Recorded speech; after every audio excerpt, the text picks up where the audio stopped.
nós vamos entender um pouco sobre a história do porquê de 4 evangelhos. De 4 pessoas que foram escolhidas, por que não 6, 10, tantas testemunhas oculares tiveram naquele tempo?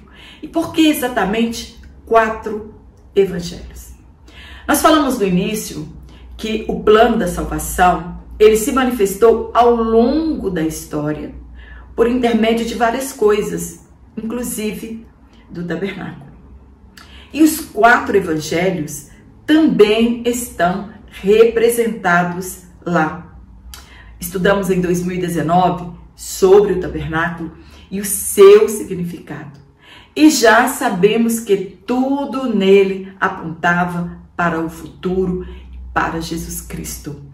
Eu vou deixar um card aqui desse trimestre de 2019, que nós estudamos sobre o tabernáculo e como aprendemos a respeito disso. Então, você vai ver todos os vídeos. Se você não assistiu, assista para que você relembre, né, esses estudos que nós tivemos.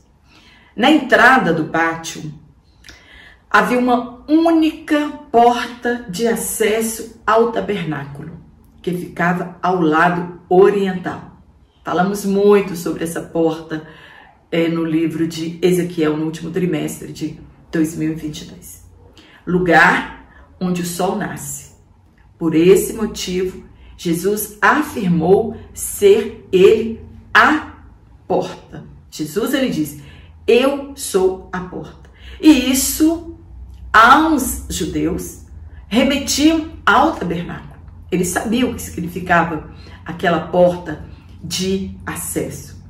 Assim como no tabernáculo havia apenas uma porta, Jesus é a única porta de acesso a Deus. Não existe outro acesso que nos leve à presença do Pai. E ao lado dessa porta, que Jesus se refere a ele, haviam 4 colunas que sustentavam cortinas coloridas.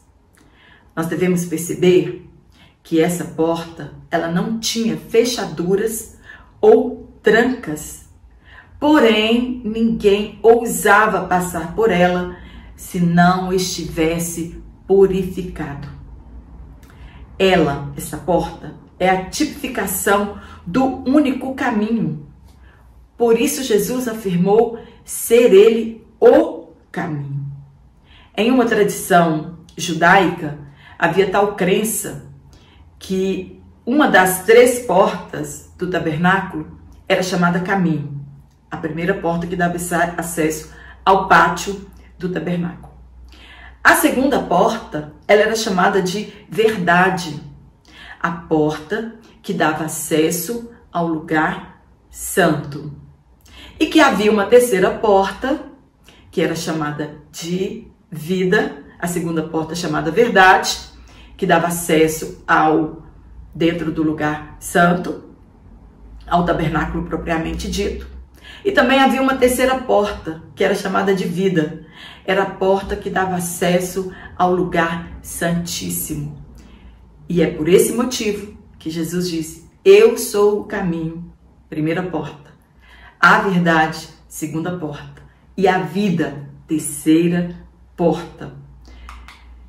E as colunas e suas bases eram uma tipificação do Evangelho de Jesus Cristo. Jesus, como único mediador entre Deus e o homem, está representado pelas 4 colunas e pelos 4 véus.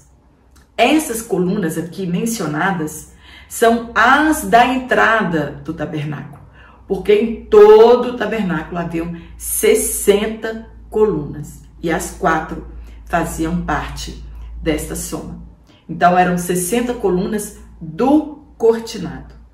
Mas essas 4 colunas, elas possuíam 4 véus com diferentes cores.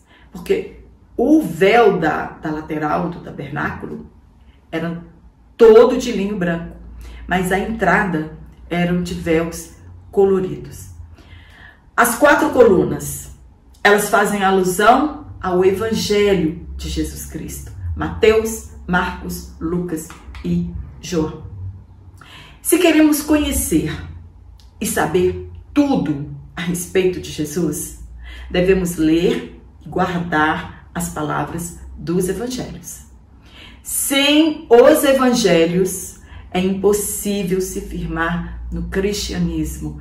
É impossível um avivamento sem passarmos pelos 4 evangelhos. As cores da cortina da entrada eram de diversos tipos.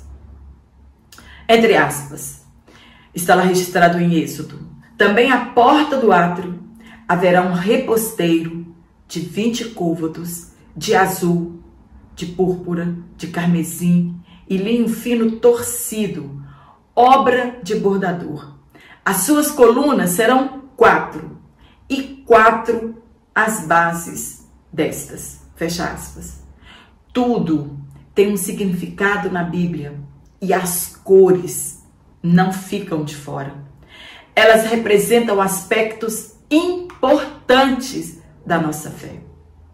As cores dos 4 véus da entrada do tabernáculo indicam os 4 aspectos do caráter de Jesus, tal como anunciado no Novo Testamento pelos 4 evangelistas. Então vejamos. A púrpura. A púrpura é relacionada com a realeza. Essa cor fala de Jesus como rei. Essa cor aponta para o evangelho segundo Mateus, que é o evangelho do rei.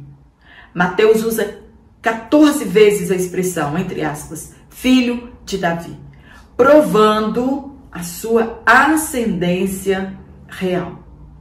Ele traz a genealogia de Jesus na linhagem real. O carmesim.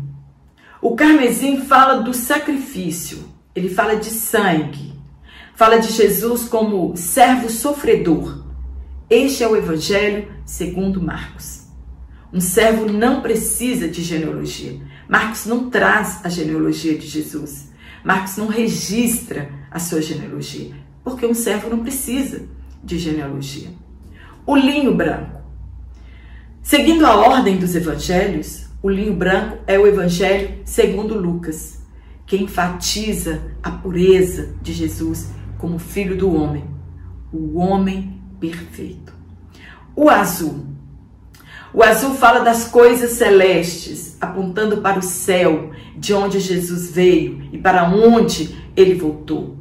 João, no seu evangelho, ele indica a divindade de Jesus.